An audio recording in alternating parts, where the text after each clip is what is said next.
오늘은 이제 노아의 후손들 셈과 함께 야벳의 족보에 대해서 나타나 있습니다.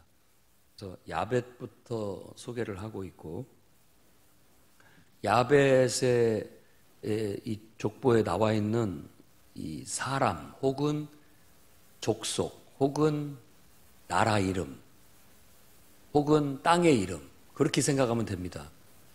그러니까 예를 들어 고멜이면 고멜이 그 아들 이름이면서 또 그 민족의 이름이 되고 또 그것이 그 땅의 이름이기도 한 그런 식으로 이해를 하면 되겠어요. 그런 게 이렇게 섞여 있습니다.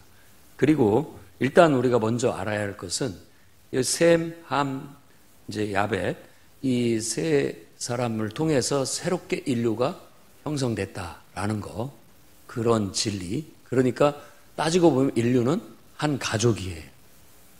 그래서 그런 기독교 정신을 우리가 가져야 되겠습니다. 성경의 사상은 모두가 다 한 가족이에요.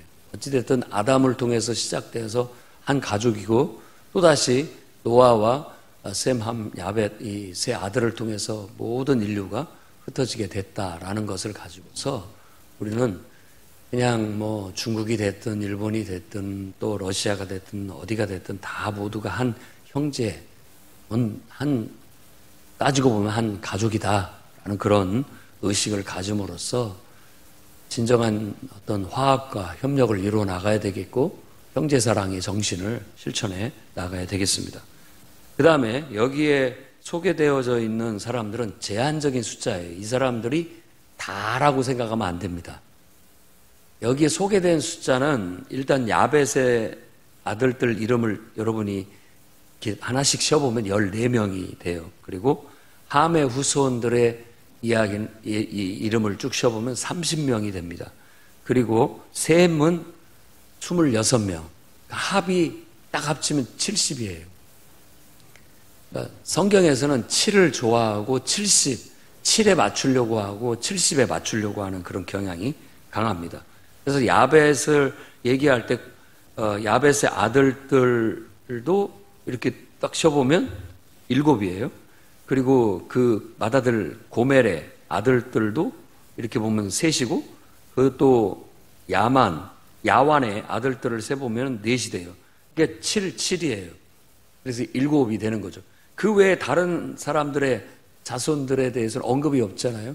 그러니까 그 속에 어딘가에 이쪽, 사실 여기에는 이 중동을 중심으로 해서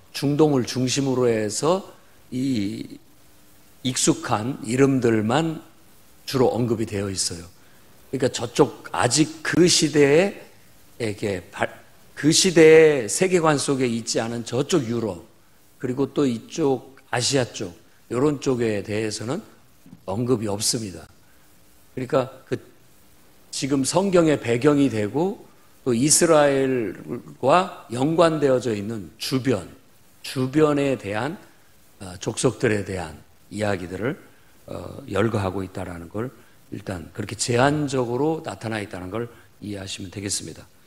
그래서 일단 야벳은 북쪽 지역이라고 생각하면 되겠어요. 팔레스타인을 중심으로 해서 그 가나안 땅을 중심으로 해서 북쪽. 왜냐하면 여기에서 우리가 딱 성경에 나와 있는 인물을 보면은 마곡이에요. 마곡. 이 마곡은 에스겔서 38장 39장에 예언되어 있는, 어느 때가 되면 이 곡이라고 하는 왕이 마곡의 왕이거든요. 마곡의 왕 곡이 군대를 이끌고 북쪽에서부터 이렇게 내려온다라는 그런 어떤 예언이 나와 있고, 그 예언의 이미지를 요한계시록이 사용을 해서 나중에 백보자 심판이 있기 전에 사탄이 풀려나고 다 또 온 인류를 규합해서 하나님과 싸움을 싸우게 되는데, 그때 이제 모든 악이 다 끄집어내지게 되고, 숨은 악이. 그래서 잘 알려지지 않은 사람들입니다. 그렇지만 결국은 그 마곡을 중심으로 한 그 악의 세력들이 결국은 다 드러나서 하나님의 심판을 받고 이 땅의 악의 잔재가 사라진다라는 그런 어떤 예언으로 쓰여지고 있는 민족이라고 볼 수 있습니다. 그리고 그들은 바닷가 땅에 거했다라고 그렇게 언급을 하고 있습니다. 그러니까 자세한 것은 더 이상 언급하고 있지 않기 때문에 이들에 대한 연구는 이제 예를 든다면 이 사람들의 이름이 나와 있는 고고학적 어떤 자료들을 찾아서 연구하지 않는 한 알기가 어렵습니다. 그 다음에 6절에서부터 20절까지 함의 자손들을 얘기하는데 익숙한 이름들이 많이 나옵니다. 구스 하면은 아프리카 쪽, 그리고 미스라임은 이집트의 다른 이름이에요. 이집트를 미스라임이라고 그렇게 합니다. 그러니까 이집트, 애굽을 말하는 거고, 그 다음에 가나안은 우리가 잘 알고 있는 그 가나안 땅. 가나안이라는 단어 뜻은 낮은이라는 뜻을 갖고 있습니다. 그래서 좀 가나안이 좀 어떻게 보면 도덕적으로 윤리적으로 천박한, 미개한 그런 의미도 되고요. 그리고 그 지형적으로도 낮은 땅이라는 그런 의미를 갖고 있습니다. 그러니까 이런 것들이 어떤 복합적으로 항상 하나의 의미만을 갖지 않고 다양한 의미를 갖습니다. 그리고 가나안을 특별히 강조하는 것은 결국 이스라엘의 터전이 될 곳이 바로 이 가나안 땅이기 때문에 그래요. 그것을 또다시 팔레스타인이라고도 부르거든요. 가나안 땅을 팔레스타인이라고 불러요. 그것은 이제 원래는 가나안 땅이라고 불렀는데 나중에 이제 그 영국이 또 식민지도 삼고 이러면서 그 땅을 팔레스타인이라고 부르게 됐어요. 그 팔레스타인의 어원은 블레셋입니다. 블레셋. 우리 성경에 나와 있는 블레셋이 영어로 하면 팔레스틴이 되거든요. 그러니까 그들이 사는 땅이다라는 그런 의미로서 그렇게 불렀다고 볼 수 있습니다. 아무튼 함의 후손에 아프리카에 있는 구스도 있고 또 이집트, 애굽도 있고 가나안 땅도 있다라는 거. 거기다가 특별하게 쭉 나가다가 한 사람을 소개를 하는데 니므롯이에요. 니므롯. 님롯이라고도 발음하고 니므롯이라고도 발음하는데 우리는 그냥 니므롯이라고 국어적으로 표준 번역을 해놨기 때문에 니므롯이라는 사람이 8절, 9절에 나타나는데 이 사람에 대해서 특별히 설명을 해요. 다른 사람에 대해서 이렇게 막 길게 설명을 한 것이 없어요. 그러니까 강조하고 있다라는 얘기죠. 니므롯은 세상의 첫 용사라라고 그렇게 얘기해요. 이걸 이렇게 듣고 보니까 갑자기 창세기 6장에 그 망령이 떠오르지 않습니까?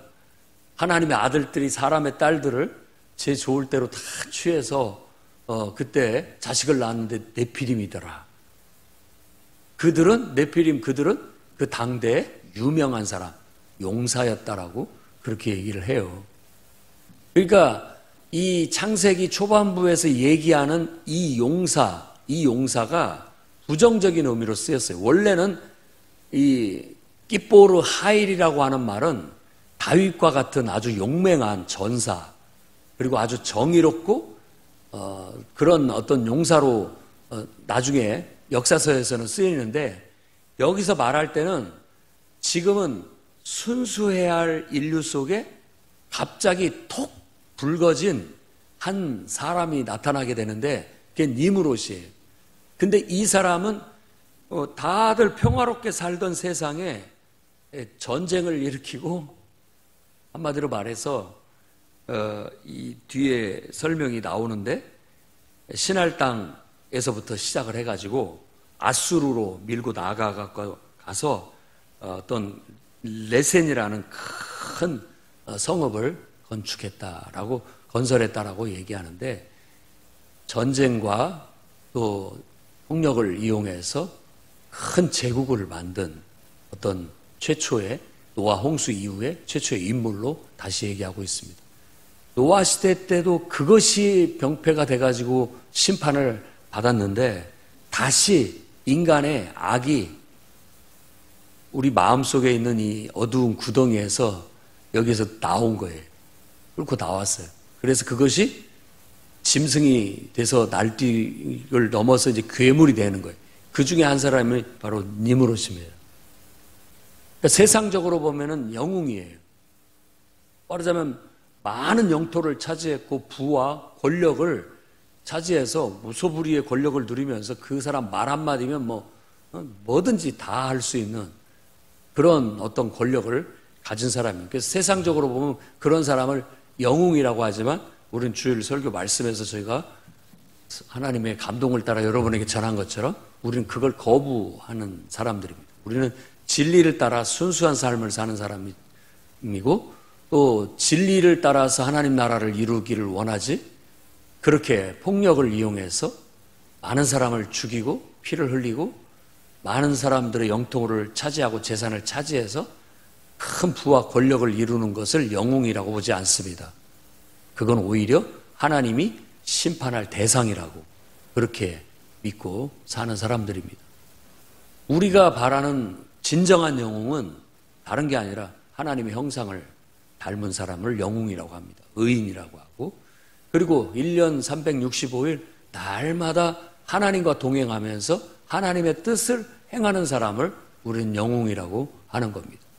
그게 바로 하나님이 창조하신 사람의 본분이고 그렇게 각자가 이 땅에 있는 모든 사람들이 다 각자가 선악과의 독을 제거하고 자발적인 마음으로 하나님께 자신을 드리고 주권을 드리고 하나님의 형상을 품고 닮아가고 하나님과 동행하는 삶을 선택할 때 그렇게 선택할 때 이 땅에 하나님이 원하시는 하나님의 세계가 펼쳐질 수 있다고 믿고 있어요. 방법은 정치도 아니고 군사력도 아니고 경제력도 아니고 우리가 추구하는 것은 오로지 진리로 인하여 한 영혼이 선악과의 악으로부터 벗어나서 스스로 자기의 주권을 가지고 내 주권을 자발적인 마음으로 하나님께 맡기고 하나님의 형상을 품고 하나님과 동행하는 삶을 살기로 스스로가 결단하고 나아갈 때 세상에 구원이 온다라고 믿는 겁니다. 그런데 인간이 그걸 못 기다려요. 그걸 찬찬히 이렇게 해나가야 되는데 그걸 못 기다리고 그런 게 어딨어. 그냥 막 힘으로 밀어붙이고 그냥 불도저처럼 밀어붙이면 된다. 이렇게 생각을 해가지고 나가는 사람 중에 하나가 니므롯이었다 이런 얘기입니다. 그래서 그는 아주 여호와 앞에서 용감한 사냥꾼이라는 다른 표현을 써요. 이 용감한 사냥꾼이라는 말 속에 폭력이라는 이미지가 들어가 있는 겁니다. 그러니까 다 싸워서 이기는 사람이에요. 용감한 사냥꾼이에요. 누구보다도 탁월한 사람이에요. 그래서 여기에 있는 주변에 조그만한 어떤 부족들 다 가가지고 폭력으로 짓밟고 복속시키고 곳곳마다 해서 이 신할 땅에서부터 시작해서 바벨을 이루고 여기에서 니므롯과 바벨탑, 바벨론, 바벨성이 성읍이 연관이 돼 있다는 걸 아셔야 됩니다. 그리고 엘렉을 먹고 아갓을 먹고 갈레를 먹고 여기서부터 시작해서 아수르로 밀고 나아갔다고 해요. 이 아수르는 뒤에 보면 알겠지만 셈의 후손들의 영역이에요. 거기를 막 치고 들어가서 그러니까는 이 함이 셈을 핍박하는 거죠. 가인이 아벨을 죽인 것처럼. 그래서 인류의 역사는 이 처음에 보여준 몇 개의 커트에 파노라마 같이 보여주고 있는 이 이야기에 크게 다르게 돌아가지 않습니다. 이 모든 것이 항상 돌고 도는 순환을 겪고 있어요. 돌고 도는 순환을 겪고 있다. 지금도 누군가의 마음의 어두운 구덩이, 무적행 속에서 이 악이 풀려나가지고 지금 막 날뛰고 있는 그런 사람들이 있습니다.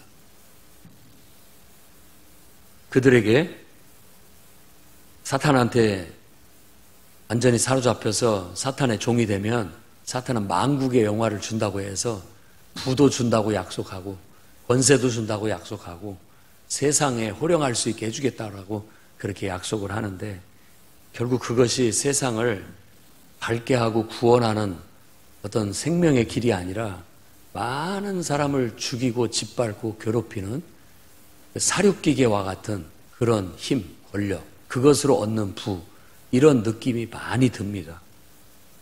그런 것들을 막아보고자 인간들의 노력으로 인해서 여러 가지 철학과 또 정치 이념들이 나와서 지금은 그나마도 민주주의가 좀 낫다라고 하지만 아직도 그것을 주장하고 그것을 실천하는 사람들에 의해서 악용되어져 있는 게는 똑같아요. 우리나라도 민주공화국이라고 그렇게 선언을 하고 있고 북한도 마찬가지입니다. 거기도 민주공화국이에요. 말은 민주공화국이에요.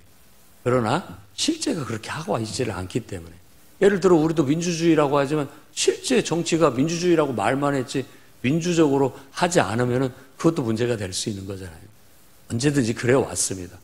누군가가 악용하는 거. 그리고 니므롯 이런 사람을 생각할 때 그리고 하나님의 아들들 이 사람들의 딸들을 제 좋을 대로 취했다라고 생각할 때 아주 무시무시한 독재자 이런 정치인을 연상을 하면 거의 맞아 들어가요. 그 이미지가. 하나님은 그걸 싫어하십니다. 그리고 하나님의 심판의 대상으로 삼으셔요. 그래서 반드시 그건 무너진다라는 게 성경의 가르침입니다. 아벨은 해체되고 무너질 수밖에 없어요. 그런데도 불구하고 인간은 태어나면서부터 악하다라고 하는데 이 인간의 타락한 본능이 그것을 성공이라고 생각하고 그걸 영웅이라고 생각하면서 다 그걸 못해서 안달인 것처럼 서로 그걸 이루려고 바벨성을 쌓아가는 거예요. 바벨탑을 쌓아가는 겁니다. 이제 이 구체적인 얘기는 다음 장에 얘기를 하고 있습니다. 아무튼 그들이 쌓는 큰 성읍, 그것이 바로 가인의 길로 가고 있다는 걸 알 수 있고 다시 인류가 옛날의 그 악을 또 반복하고 있구나 하는 그런 어두운 그림자가 여기에 딱 서려 있다는 걸 알 수 있습니다. 그 다음에 가나안에 대해서 후손들을 다시 얘기하고 있는데 가나안에 여기에 우리가 보통 가나안 땅을 점령해 들어갈 때 7족속이라고 말했던 7족속들이 다 여기에 소개가 되고 있습니다.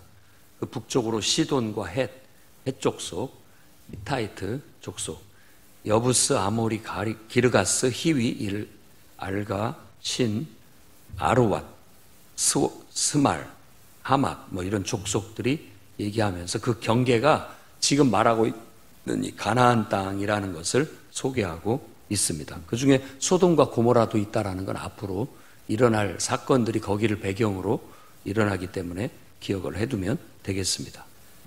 그 다음에 셈의 후손은 26명을 소개하고 있는데 에벨 온 자손이다라고 그렇게 얘기를 하고 있고 엘람, 아수르를 기억해야 되고 그러니까 이 아수르는 팔레스타인의 북쪽에 있는 나중에 이제 니누의 성이라고 하는 그 성을 중심으로 해서 큰 제국을 이루었던 그런 부족이죠. 그리고 아르박삿은 이제 앞으로 소개될 아브라함의 직계 조상입니다. 그러니까 이건 기억해 둬야 돼. 아르박삿, 셀라, 에벨, 벨렉, 욕단까지 벨렉의 형제 욕단까지 소개를 하고 여기서 끝이게 되는데 왜냐하면 벨렉이라는 이 아들 때에 세상이 나뉘었다라는 특별한 서술어 때문에 그렇습니다. 벨렉이라는 단어 뜻 자체가 나뉘다라는 뜻이에요. 그러니까 이 바벨탑에서 언어가 혼잡게 돼서 온 땅에 흩어지게 된 것에 대해서 바로 이 벨렉 때에 됐다라고 보는 겁니다. 셈이라고 하는 이 이름의 뜻은 이름이에요, 이름. 히브리어로 셈은 이름이에요. 대개 이름을 지을 때 어떤 의미를 담는데 뭐 다 그렇습니다만은 그때의 어떤 일어났던 특별한 일들을 그 이름에다 담아요. 그래서 그 이름 자체가 이렇게 해석만 해봐도 역사가 되는 거예요. 역사가. 그래서 나타가 뭔 일이 있으면 또 그것에 의해서 이름이 붙여지기도 하고요. 그렇습니다. 베냐민 같은 경우도 원래 나타가 죽으면서 아이고 내 불쌍한 아들. 그래서 베노니 했거든요. 근데 야곱이 뭐가 이게 불쌍한 아들이냐? 아무리 엄마가 죽었어도 나가 죽었어도 아니다. 오히려 더 강한 이름을 붙여주죠. 그래서 야민, 오른손이란 뜻이에요. 오른손의 아들. 그러니까 강한 아들이 되라, 힘 있는 아들이 되라 라는 어떤 그런 의미를 부여해 주는 거죠. 이름 속에 그 어떤 사건, 이런 것들을 담는 풍습이 있는 족속이 셈족입니다. 이 셈족은 그래서 아브라함의 조상이 되고 그 아르박삿 아들을 통해서 셀라, 에벨, 벨렉으로 이어져서 쭉쭉 내려가가지고 결국은 거기에서 이제 아브라함이 나오게 되는 건 다음 장에서 소개를 해주게 될 겁니다. 이들은 주로 그 지금 우리가 말하고 있는 아랍이라고 하는 곳곳에 흩어져 사는 그런 족속들이 되었고요. 메소포타미아, 우리가 잘 알고 있는 그런 쪽, 그리고 시리아, 아라비아, 뭐 이런 반도 북쪽에 흩어진 그런 족속이라고 보면 되겠습니다.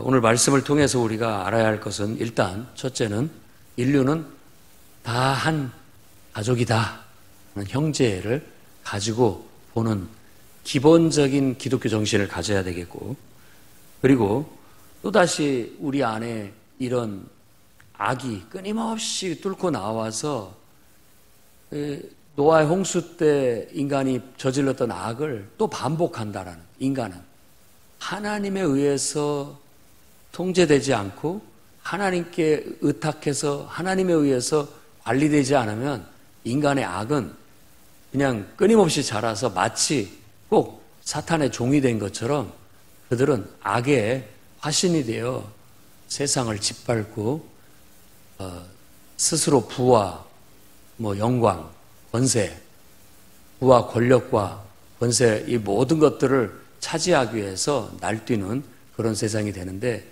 그렇게 되면 하루도 전쟁이 그칠 날이 없고 온 세상의 평화는 깨지고 곳곳에 죽어 나자빠진 시체들이 나뒹굴고 힘없으면 죽는 그런 세상이 돼버리고 마는 거예요. 하나님은 그걸 어려서부터 인간들의 생각이 악하다라고 그렇게 보신 겁니다. 오히려 형제 사랑으로 서로가 화합하고 서로 돕고 협력하면서 살아도 부족한데 이렇게 해나가는 것 자체를 창조주 하나님의 뜻에 거슬린다라고 말하고 있는 겁니다. 그래서 성경은 형제사랑의 정신을 굉장히 높이 사고 있습니다.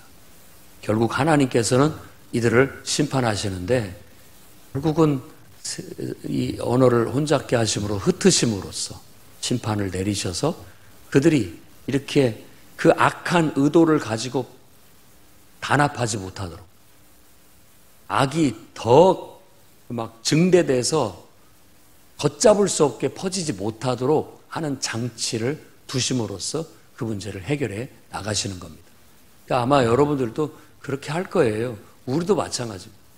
뭔가 악이 있으면 그게 더 퍼지지 못하도록 장치를 하게 되죠. 약을 처방을 하든 뭐 어떤 처방을 해서 문제가 더 파급되지 못하도록 하는 것이 최선이라는 거예요.